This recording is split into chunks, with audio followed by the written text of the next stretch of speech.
Section 10 of Sketches of the Fair Sex in All Parts of the World. Sketches of the Fair Sex in All Parts of the World, by Anonymous. The mild magnanimity of women. A late eminent anatomist, in a professional discourse on the female frame, is said to have declared that it almost appeared an act of cruelty in nature to produce such a being as woman. This remark may, indeed, be the natural exclamation of refined sensibility, in contemplating the various maladies to which a creature of such delicate organs is inevitably exposed. But if we take a more enlarged survey of human existence, we shall be far from discovering any just reason to arraign the benevolence of its provident and gracious author. If the delicacy of woman must render her familiar with pain and sickness, let us remember that her charms, her pleasures, and her happiness arise also from the same attractive quality. She is a being, to use the forcible and elegant expression of a poet, fine by defect and admirably weak. There is perhaps no charm by which she more effectually secures the tender admiration and the lasting love of the more hardy sex than her superior endurance, her mild and graceful submission to the common evils of life. Nor is this the sole advantage she derives from her gentle fortitude. It is the prerogative of this lovely virtue to lighten the pressure of all those incorrigible evils which it cheerfully endures. The frame of man may be compared to the sturdy oak, which is often shattered by resisting the tempest. Woman is the pliant osier, which, in bending to the storm, eludes its violence. The accurate observers of human nature will readily allow that patience is most eminently the characteristic of woman. To what a sublime and astonishing height this virtue has been carried by beings of the most delicate texture, we have striking examples in the many female martyrs who were exposed in the first ages of Christianity to the most barbarous and lingering torture. Nor was it only from Christian zeal that woman derived the power of defying the utmost rigours of persecution with invincible fortitude. St. Ambrose, in his elaborate and pious treatise on this subject, records the resolution of a fair disciple of Pythagoras, who, being severely urged by a tyrant to reveal the secrets of her sex, to convince him that no torments should reduce her to so unworthy a breach of her vow, bit her own tongue asunder, and darted it in the face of her oppressor.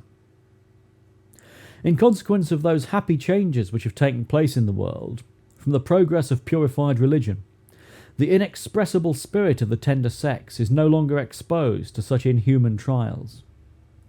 But if the earth is happily delivered from the demons of torture and superstition, if beauty and innocence are no more in danger of being dragged to perish at the stake, perhaps there are situations in female life that require as much patience and magnanimity as were formerly exerted in the fiery torments of the Virgin Martyr. It is more difficult to support an accumulation of minute infelicities than any single calamity of the most terrific magnitude. Female delicacy. Where the human race has little other culture than what it receives from nature, the two sexes live together, unconscious of almost any restraint on their words or on their actions. The Greeks in the heroic ages, as appears from the whole history of their conduct, were totally unacquainted with delicacy. The Romans in the infancy of their empire were the same. Tacitus informs us that the ancient Germans had not separate beds for the two sexes, but that they lay promiscuously on reeds or on heath, spread along the walls of their houses. This custom still prevails in Lapland, among the peasants of Norway, Poland, and Russia, and it is not altogether obliterated in some parts of the highlands of Scotland and Wales. In Otaheite, to appear naked or in clothes are circumstances equally indifferent to both sexes, nor does any word in their language, nor any action to which they are prompted by nature, seem more indelicate or reprehensible than another. Such are the effects of a total want of culture. Effects not very dissimilar are in France and Italy produced from a redundance of it. Though those are the polite countries in Europe, women there set themselves above shame and despise delicacy. It is laughed out of existence as a silly and unfashionable weakness. But in China, one of the politest countries in Asia, and perhaps not even in this respect behind France or Italy, the case is quite otherwise. No human being can be more delicate than a Chinese woman in her dress, in her behaviour, and in her conversation. And should she ever happen to be exposed in any unbecoming manner, she feels with the greatest poignancy the awkwardness of her situation, and if possible covers her face that she may not be known. In the midst of so many discordant appearances, the mind is perplexed, and can hardly fix upon any cause to which female delicacy is to be ascribed. If we attend, however, to the whole animal creation, if we consider it attentively wherever it falls under our observation, it will discover to us that in the female there is a greater degree of delicacy, or coy reserve, than in the male. Is not this a proof that, through the wide extent of creation, the seeds of delicacy are more liberally bestowed upon females than upon males? In the remotest periods of which we have any historical account, we find that the women had a delicacy to which the other sex were strangers. Rebecca veiled herself when she first approached Isaac, her future husband. Many of the fables of antiquity mark, with the most distinguishing characters, the force of female delicacy. Of this kind is the fable of Actaeon and Diana. Actaeon, a famous hunter, being in the woods with his hounds, beating for game, accidentally spied Diana and her nymphs bathing in a river. Prompted by curiosity, he stole silently into a neighbouring thicket, that he might have a nearer view of them. The goddess, discovering him, was so affronted at his audacity, and so much ashamed to have been seen naked, that in revenge she immediately transformed him into a stag, set his own hounds upon him, and encouraged them to overtake and devour him. Besides this and other fables, and historical anecdotes of antiquity, their poets seldom exhibit a female character without adorning it with the graces of modesty and delicacy. Hence we may infer that these qualities have not been only essential to virtuous women in civilized countries, but were also constantly praised and esteemed by men of sensibility, and that delicacy is an innate principle in the female mind. There are so many evils attending the loss of virtue in women, and so greatly are the minds of that sex depraved when they have deviated from the path of rectitude, that a general contamination of their morals may be considered as one of the greatest misfortunes that can befall a state, as in time it destroys almost every public virtue of the men. Hence all wise legislators have strictly enforced upon the sex a particular purity of manners, and not satisfied that they should abstain from vice only, have required them even to shun every appearance of it. Such in some periods were the laws of the Romans, and such were the effects of these laws, that if ever female delicacy shone forth in a conspicuous manner, it was perhaps among these people, after they had worn off much of the barbarity of their first ages, and before they became contaminated by the wealth and manners of the nations which they plundered and subjected. Then it was that we find many of their women surpassing in modesty almost everything related by fable, and then it was that their ideas of delicacy were so highly refined that they could not even bear the secret consciousness of an involuntary crime, and far less of having tacitly consented to it. Influence of female society. The company of ladies has a very powerful influence on the sentiments and conduct of men. Women, the fruitful source of half our joys, and perhaps of more than half our sorrows, give an elegance to our manner and a relish to our pleasures. They soothe our afflictions and soften our cares. Too much of their company will render us effeminate, and infallibly stamp upon us many signatures of the female nature. A rough and unpolished behaviour, as well as slovenliness of person, will certainly be the consequence of an almost constant exclusion from it. By spending a reasonable portion of our time in the company of women, and another in the company of our own sex, we shall imbibe a proper share of the softness of the female, and at the same time retain the firmness and constancy of the male. As little social intercourse subsisted between the two sexes, in the more early ages of antiquity, we find the men less courteous and the women less engaging. Vivacity and cheerfulness seem hardly to have existed. Even the Babylonians, who appear to have allowed their women more liberty than any of the ancients, seem not to have lived with them in a friendly and familiar manner. But, as their intercourse with them was considerably greater than that of the neighbouring nations, they acquired thereby a polish and refinement unknown to any of the people who surrounded them. The manners of both sexes were softer and better calculated to please. They likewise paid more attention to cleanliness and dress. After the Greeks became famous for their knowledge of the arts and sciences, their rudeness and barbarity were only softened a few degrees. It is not therefore arts, sciences, and learning, but the company of the other sex, that forms the manner and renders the man agreeable. The Romans were for some time a community without anything to soften the ferocity of male nature. The Sabine virgins, whom they had stolen, appear to have infused into them the first ideas of politeness. But it was many ages before this politeness banished the roughness of the warrior and assumed the refinement of the gentleman. During the times of chivalry, female influence was at the zenith of its glory and perfection. It was the source of valour, it gave birth to politeness, it awakened pity, it called forth benevolence, it restricted the hand of oppression, and meliorated the human heart. "I cannot approach my mistress," said one, "till I have done some glorious deed to deserve her notice."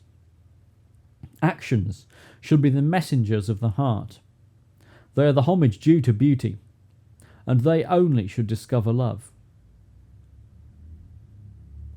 Marsan, instructing a young knight how to behave so as to gain the favour of the fair, has these remarkable words: "When your arm is raised, if your lance fail, draw your sword directly, and let heaven and hell resound with the clash.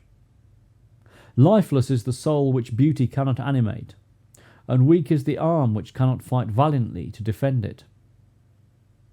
The Russians, Poles, and even the Dutch pay less attention to their females than any of their neighbours, and are by consequence less distinguished for the graces of their persons and the feelings of their hearts.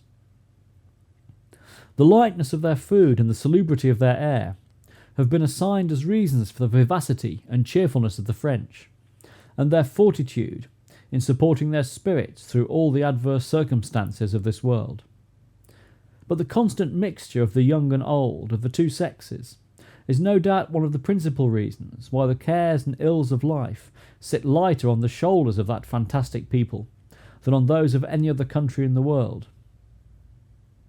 The French reckon an excursion dull, and a party of pleasure without relish, unless a mixture of both sexes join to compose it.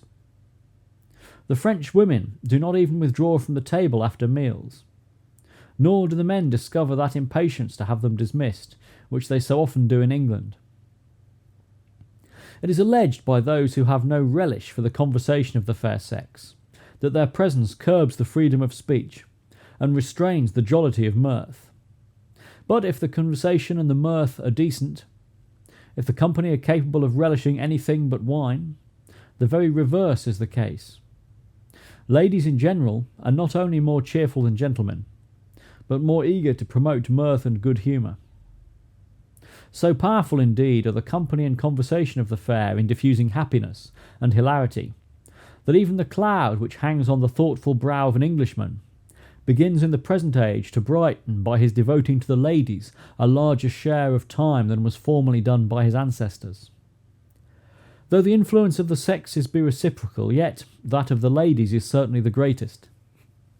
How often may one see a company of men who were disposed to be riotous, checked at once into decency by the accidental entrance of an amiable woman, while her good sense and obliging deportment charms them into at least a temporary conviction that there is nothing so delightful as female conversation in its best form. Were such conviction frequently repeated, what might we not expect from it at last? Were virtue, said an ancient philosopher, to appear amongst men in a visible shape, what vehement desires would she enkindle? Virtue, exhibited without affectation, by a lovely young person of improved understanding and gentle manners, may be said to appear with the most alluring aspect, surrounded by the graces. It would be an easy matter to point out instances of the most evident reformation wrought on particular men, by their having happily conceived a passion for virtuous women. To form the manners of men, various causes contribute, but nothing perhaps so much as the turn of the women with whom they converse. Those who are most conversant with women of virtue and understanding will be always found the most amiable characters, other circumstances being supposed alike. Such society, beyond everything else, rubs off the corners that gives many of our sex an ungracious roughness. It produces a polish more perfect, and more pleasing than that which is received from a general commerce with the world. This last is often specious, but commonly superficial. The other is the result of gentler feelings and more humanity. The heart itself is moulded. Habits of undissembled courtesy are formed. A certain flowing urbanity is acquired. Violent passions, rash oaths, coarse jests, indelicate language of every kind are precluded and disrelished. Female society gives men a taste for cleanliness and elegance of person. Our ancestors, who kept but little company with their women, were not only slovenly in their dress, but had their countenances disfigured with long beards. By female influence, however, beards were, in process of time, mutilated down to moustaches. As the gentlemen found that the ladies had no great relish for moustaches, which were the relics of a beard, they cut and curled them into various fashions to render them more agreeable. At last, however, finding such labour vain, they gave them up altogether. But as those of the three learned professions were supposed to be endowed with, or at least to stand in need of, more wisdom than other people, and as the longest beard had always been deemed to sprout from the wisest chin, to supply this mark of distinction which they had lost, they contrived to smother their heads in enormous quantities of frizzled hair, that they might bear greater resemblance to an owl, the bird sacred to wisdom and Minerva. To female society it has been objected by the learned and studious, that it enervates the mind and gives it such a turn for trifling, levity, and dissipation as renders it altogether unfit for that application which is necessary in order to become eminent in any of the sciences. In proof of this, they allege that the greatest philosophers seldom or never were men who enjoyed, or were fit for, the company or conversation of women. Sir Isaac Newton hardly ever conversed with any of the sex. Bacon, Boyle, Descartes, and many others, conspicuous for their learning and application, were but indifferent companions to the fair.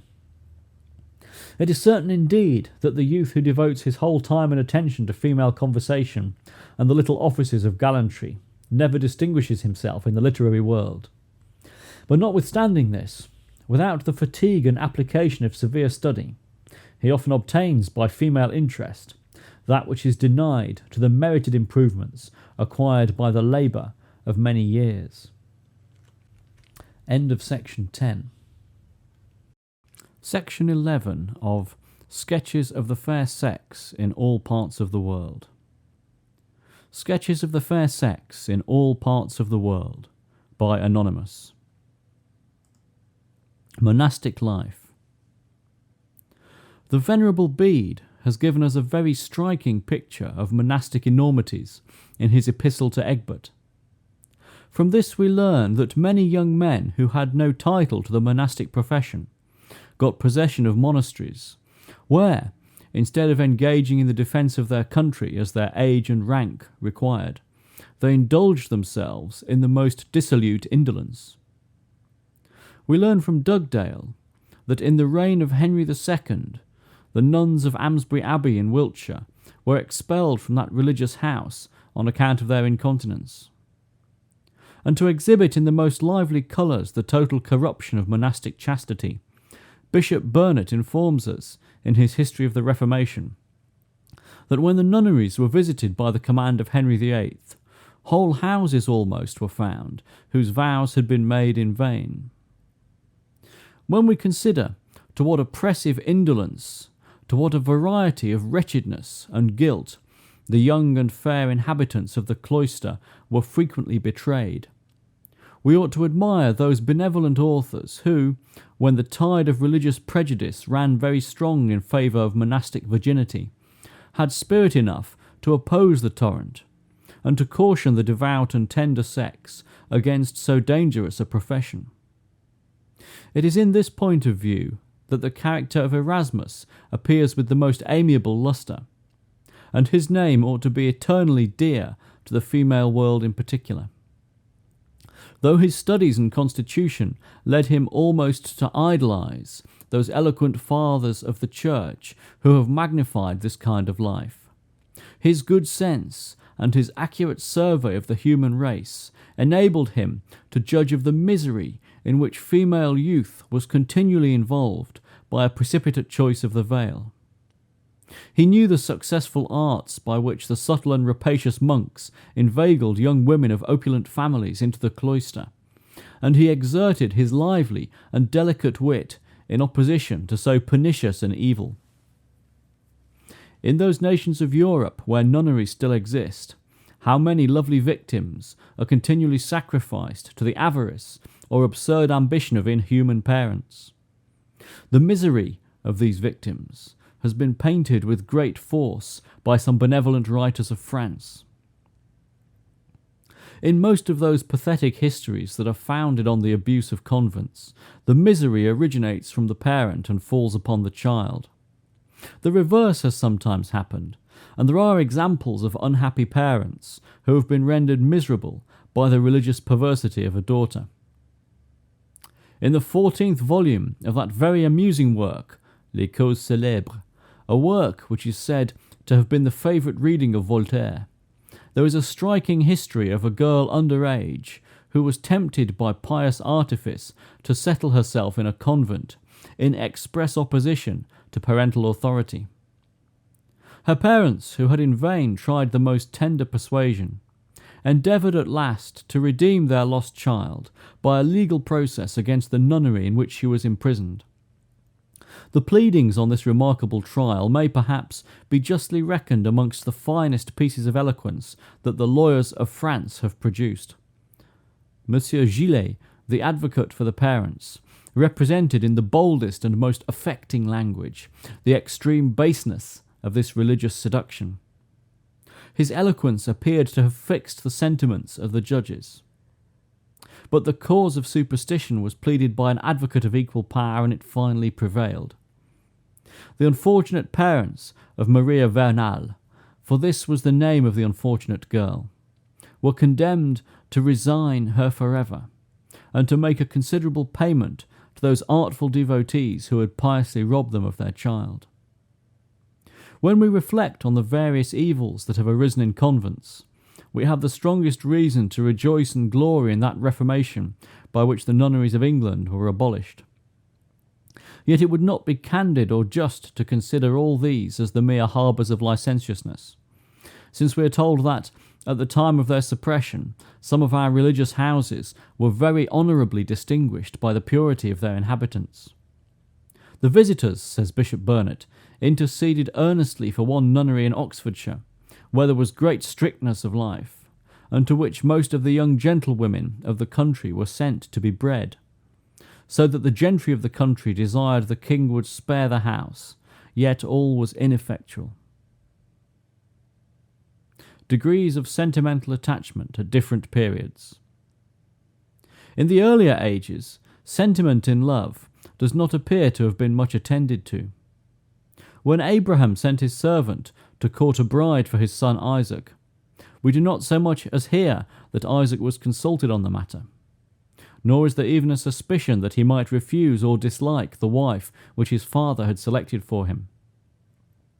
From the manner in which Rebecca was solicited, we learn that women were not then courted in person by the lover, but by a proxy, whom he or his parents deputed in his stead. We likewise see that this proxy did not, as in modern times, endeavour to gain the affection of the lady he was sent to by enlarging on the personal properties and mental qualifications of the lover, but by the richness and magnificence of the presents he made to her and her relations. Presents have been from the earliest ages, and are to this day, the mode of transacting all kinds of business in the East. When a favour is to be asked of a superior, one cannot hope to obtain it without a present. Courtship, therefore, having been anciently transacted in this manner, it is plain that it was only considered in the same light as any other negotiable business, and not as a matter of sentiment and of the heart. In the courtship, however, or rather purchase of a wife by Jacob, we meet with something like sentiment. For when he found that he was not possessed of money or goods equal to the price which was set upon her, he not only condescended to purchase her by servitude, but even seemed much disappointed when the tender-eyed Leah was faithlessly imposed upon him instead of the beautiful Rachel. The ancient Gauls, Germans, and neighbouring nations of the north had so much veneration for the sex in general, that in courtship they behaved with a spirit of gallantry, and showed a degree of sentiment to which those who called them barbarians never arrived. Not contented with getting possession of the person of his mistress, a northern lover could not be satisfied without the sincere affection of her heart. Nor was his mistress ever to be gained but by such methods as plainly indicated to her the tenderest attachment from the most deserving man. The women of Scandinavia were not to be courted but by the most assiduous attendance, seconded by such warlike achievements as the custom of the country had rendered necessary to make a man deserving of his mistress. On these accounts, we frequently find a lover accosting the object of his passion by a minute and circumstantial detail of his exploits and all his accomplishments. "We fought with swords," says King Regner, in a beautiful ode composed by himself, in memory of the deeds of his former days, "that day wherein I saw 10,000 of my foes rolling in the dust, near a promontory of England. A dew of blood distilled from our swords. The arrows which flew in search of the helmets bellowed through the air. The pleasure of that day was truly exquisite. We fought with swords. A young man should march early to the conflict of arms. Man should attack man or bravely resist him. In this has always consisted the nobility of the warrior. He who aspires to the love of his mistress ought to be dauntless in the clash of swords." The descendants of the northern nations, long after they had plundered and repeopled the greatest part of Europe, retained nearly the same ideas of love, and practised the same methods in declaring it that they had imbibed from their ancestors. "Love," says William of Montagnegout, "engages to the most amiable conduct. Love inspires the greatest actions. Love has no will but that of the object beloved, nor seeks anything but what will augment her glory. You cannot love nor ought to be beloved, if you ask anything that virtue condemns. Never did I form a wish that could wound the heart of my beloved, nor delight in a pleasure that was inconsistent with her delicacy." The method of addressing females among some of the tribes of American Indians is the most simple that can possibly be devised. When the lover goes to visit his mistress, he only begs leave by signs to enter her hut. After obtaining this, he goes in and sits down by her in the most respectful silence. If she suffers him to remain there without interruption, her doing so is consenting to his suit.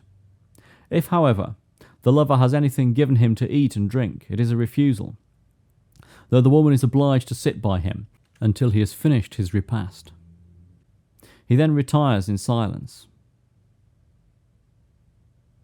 In Canada, courtship is not carried on with that coy reserve and seeming secrecy which politeness has introduced among the inhabitants of civilized nations.